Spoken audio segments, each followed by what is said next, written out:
यथार्थ मोक्ष पथ।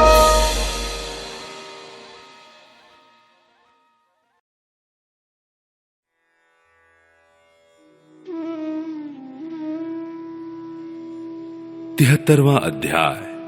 जरासंध के जेल से छूटे हुए राजाओं की विदाई और भगवान का इंद्रप्रस्थ लौट आना।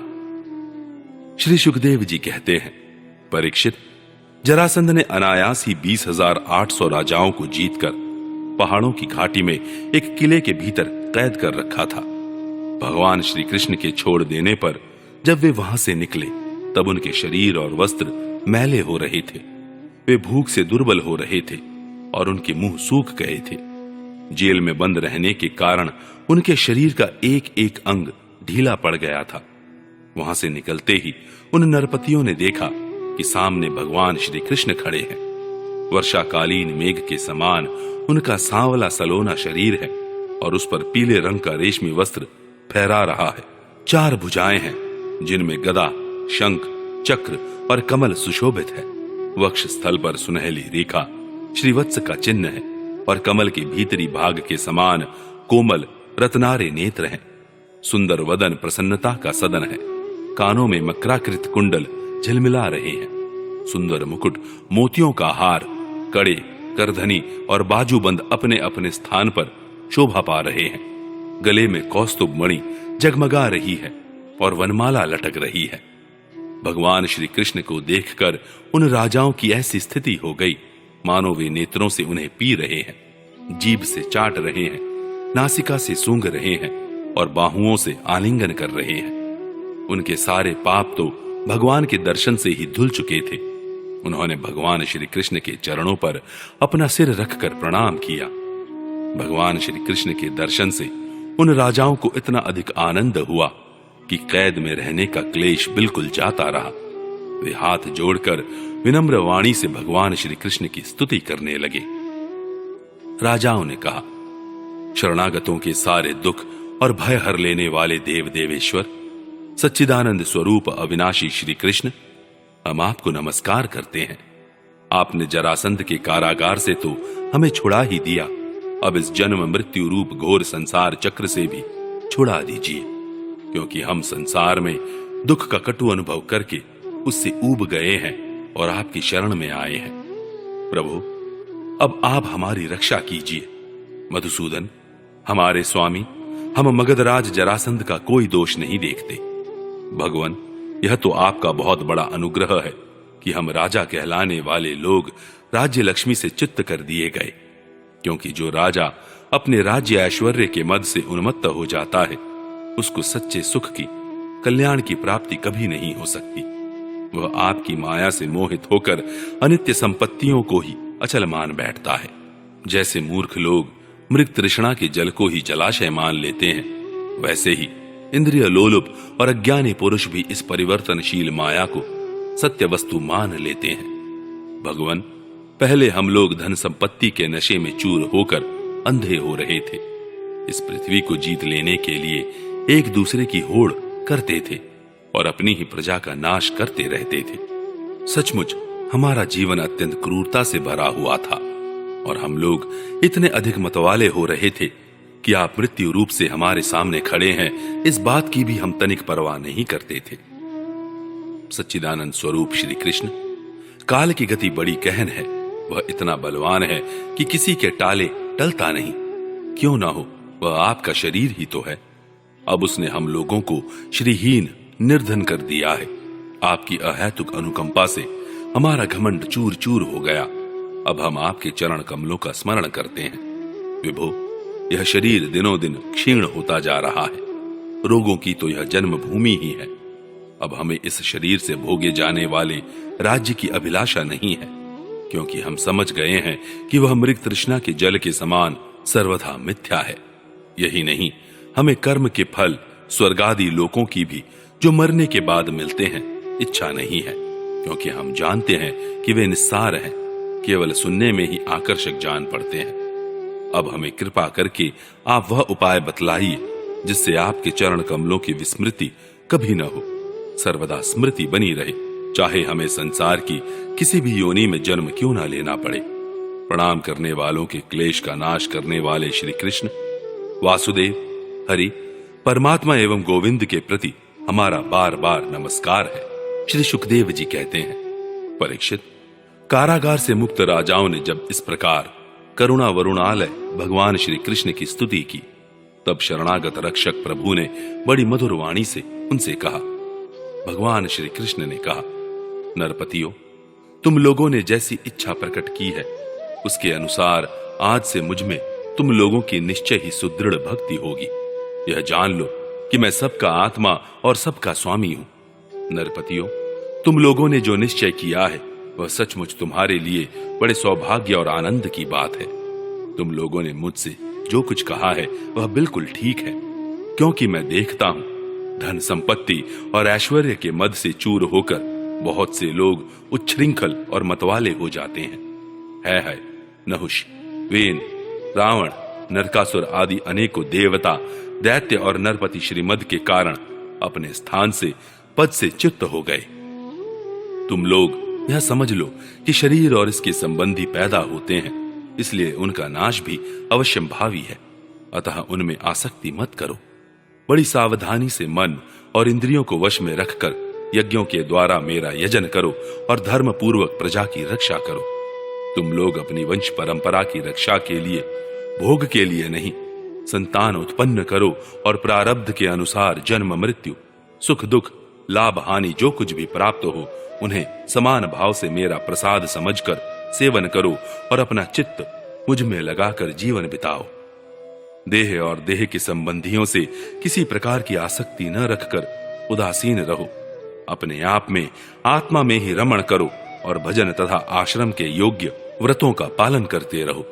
अपना मन भलीभांति मुझ में लगाकर अंत में तुम लोग मुझ ब्रह्म स्वरूप को ही प्राप्त हो जाओगे। श्री सुखदेव जी कहते हैं, परीक्षित, भुवनेश्वर भगवान श्री कृष्ण ने राजाओं को यह आदेश देकर उन्हें स्नान आदि कराने के लिए बहुत से स्त्री पुरुष नियुक्त कर दिए। परीक्षित, जरासंध के पुत्र सहदेव से उनको राजोचित वस्त्र आभूषण, माला चंदन आदि दिलवाकर उनका खूब सम्मान करवाया। जब वे स्नान करके वस्त्राभूषण से सुसज्जित हो चुके, तब भगवान ने उन्हें उत्तम उत्तम पदार्थों का भोजन करवाया और पान आदि विविध प्रकार के राजोचित भोग दिलवाए। भगवान श्री कृष्ण ने इस प्रकार उन बंदी राजाओं को सम्मानित किया। अब वे समस्त क्लेशों से छुटकारा पाकर तथा कानों में झिलमिलाते हुए सुंदर सुंदर कुंडल पहनकर ऐसे शोभायमान हुए जैसे वर्षा ऋतु का अंत हो जाने पर तारे। फिर भगवान श्री कृष्ण ने उन्हें सुवर्ण और मणियों से भूषित एवं श्रेष्ठ घोड़ों से युक्त रथों पर चढ़ाया, मधुर वाणी से तृप्त किया और फिर उन्हें उनके देशों को भेज दिया।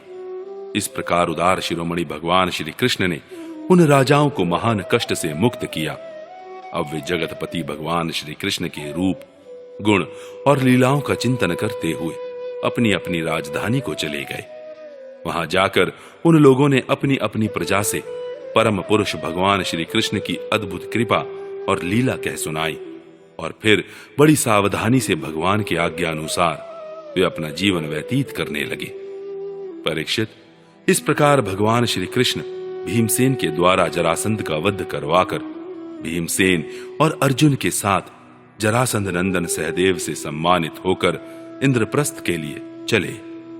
उन विजयी वीरों ने इंद्रप्रस्थ के पास पहुंचकर अपने अपने शंख बजाए, जिससे उनके इष्ट मित्रों को सुख और शत्रुओं को बड़ा दुख हुआ। इंद्रप्रस्थ निवासियों का मन उस शंख ध्वनि को सुनकर खिल उठा। उन्होंने समझ लिया कि जरासंध मर गया और अब राजा युधिष्ठिर का राजसूय यज्ञ करने का संकल्प एक प्रकार से पूरा हो गया। भीमसेन, अर्जुन और भगवान श्री कृष्ण ने राजा युधिष्ठिर की वंदना की और वह सब कृत्य कह सुनाया जो उन्हें जरासंध के वध के लिए करना पड़ा था। धर्मराज युधिष्ठिर भगवान श्री कृष्ण के इस परम अनुग्रह की बात सुनकर प्रेम से भर गए। उनके नेत्रों से आनंद के आंसुओं की बूंदें टपकने लगी और वे उनसे कुछ भी कह न सके। 74वां अध्याय, भगवान की अग्र पूजा और शिशुपाल का उद्धार। श्री सुखदेव जी कहते हैं, परीक्षित, धर्मराज युधिष्ठिर जरासंध का वध और सर्वशक्तिमान भगवान श्री कृष्ण की अद्भुत महिमा सुनकर बहुत प्रसन्न हुए और उनसे बोले।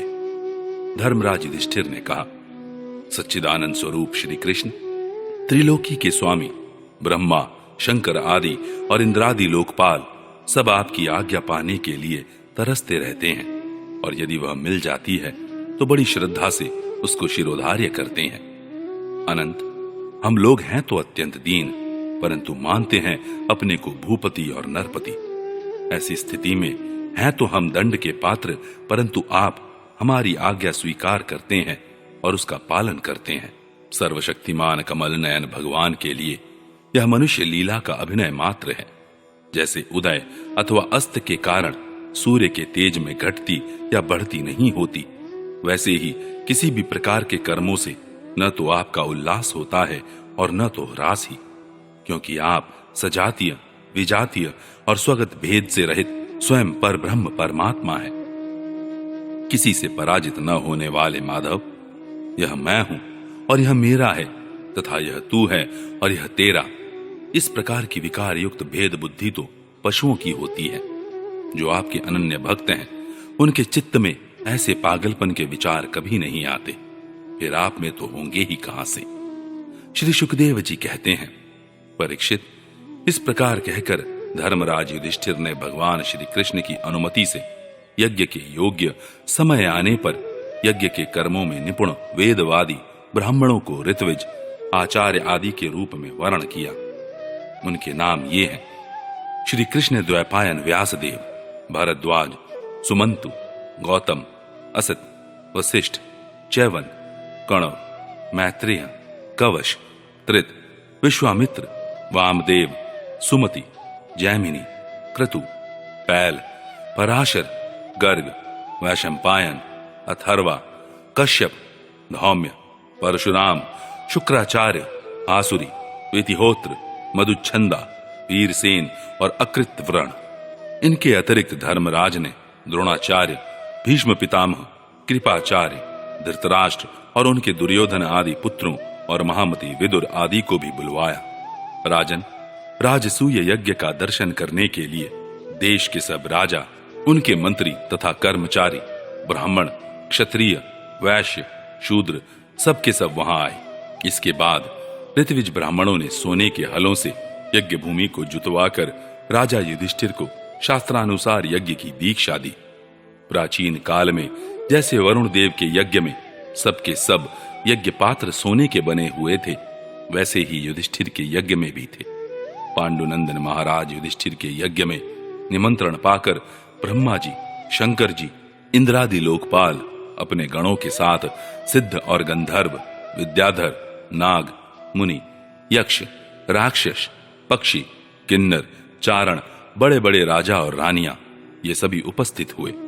सबने बिना किसी प्रकार की कौतूहल के यह बात मान ली कि राजसूय यज्ञ करना युधिष्ठिर के योग्य ही है, क्योंकि भगवान श्री कृष्ण के भक्त के लिए ऐसा करना कोई बहुत बड़ी बात नहीं है।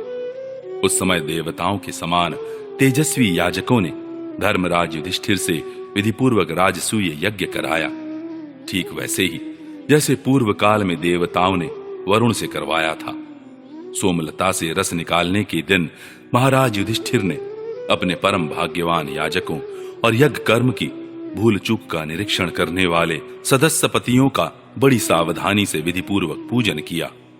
अब सभासद लोग इस विषय पर विचार करने लगे कि सदस्यों में सबसे पहले किसकी पूजा अग्र पूजा होनी चाहिए। जितनी मति उतने मत, इसलिए सर्वसम्मति से कोई निर्णय न हो सका।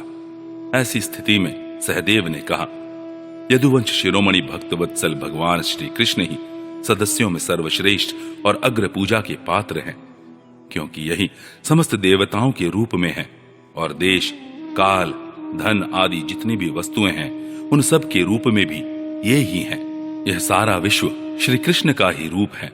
समस्त यज्ञ भी श्री कृष्ण स्वरूप ही है। भगवान श्री कृष्ण ही अग्नि, आहुति और मंत्रों के रूप में है।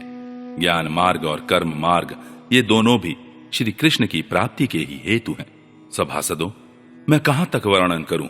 भगवान श्री कृष्ण वह एक रस अद्वितीय ब्रह्म है, जिसमें सजातीय, विजातीय और स्वगत भेद नाम मात्र का भी नहीं है। यह संपूर्ण जगत उन्हीं का स्वरूप है। वे अपने आप में ही स्थित और जन्म, अस्तित्व, वृद्धि आदि 6 भाव विकारों से रहित है। वे अपने आत्म स्वरूप संकल्प से ही जगत की सृष्टि, पालन और संहार करते हैं।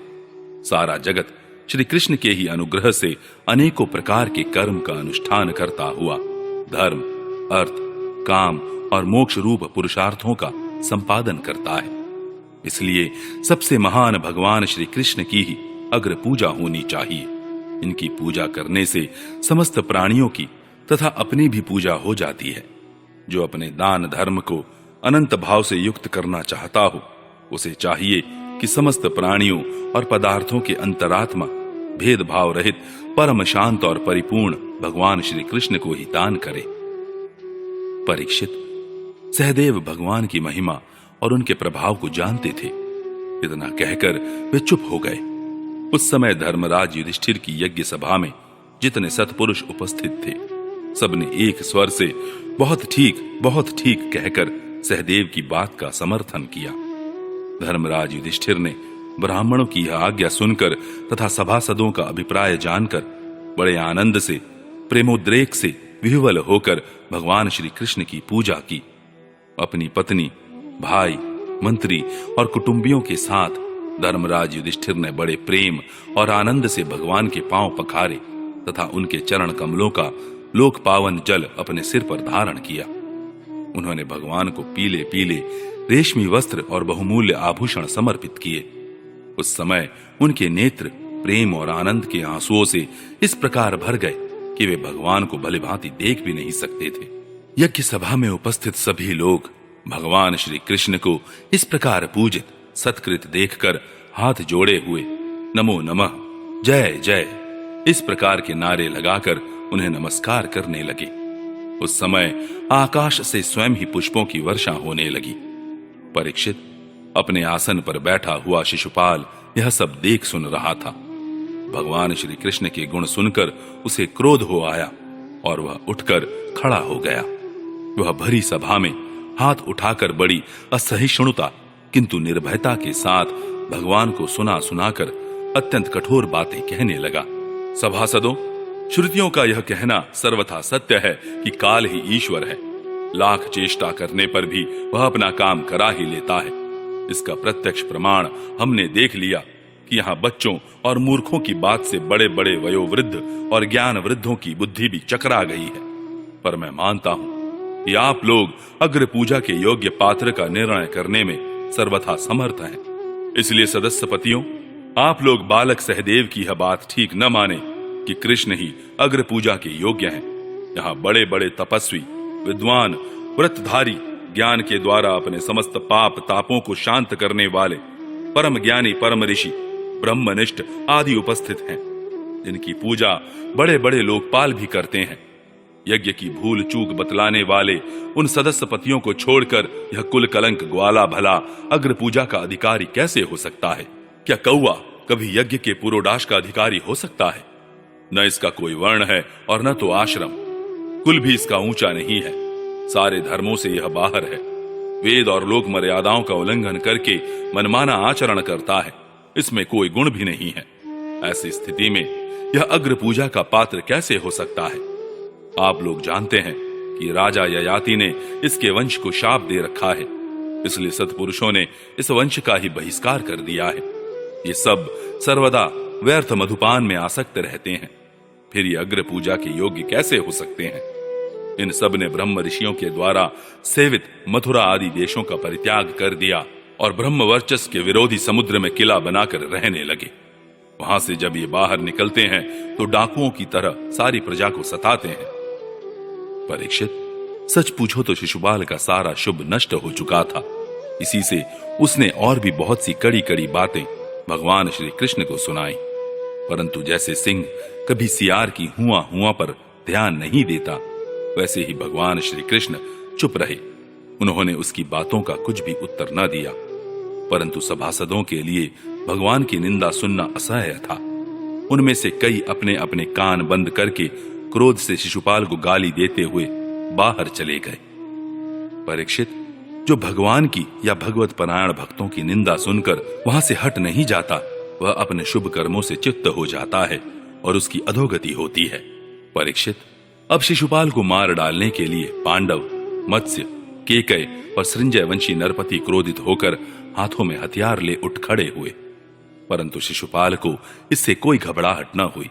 उसने बिना किसी प्रकार का आगा पीछा सोचे अपनी ढाल तलवार उठा ली और वह भरी सभा में श्री कृष्ण के पक्षपाती राजाओं को ललकारने लगा। उन लोगों को लड़ते झगड़ते देख भगवान श्री कृष्ण उठ खड़े हुए। उन्होंने अपने पक्षपाती राजाओं को शांत किया और स्वयं क्रोध करके अपने ऊपर झपटते हुए शिशुपाल का सिर छुरे के समान तीखी धार वाले चक्र से काट लिया।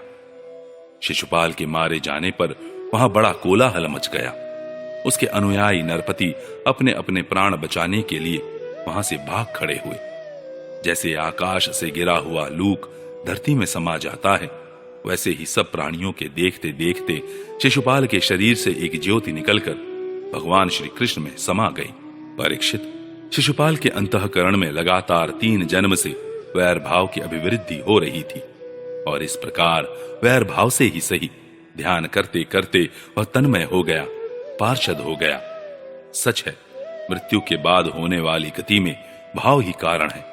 शिशुपाल की सदगति होने के बाद चक्रवर्ती धर्मराज युधिष्ठिर ने सदस्यों और ऋतविजों को पुष्कल दक्षिणा दी तथा सबका सत्कार करके विधि पूर्वक यज्ञांत स्नान अवभृत स्नान किया।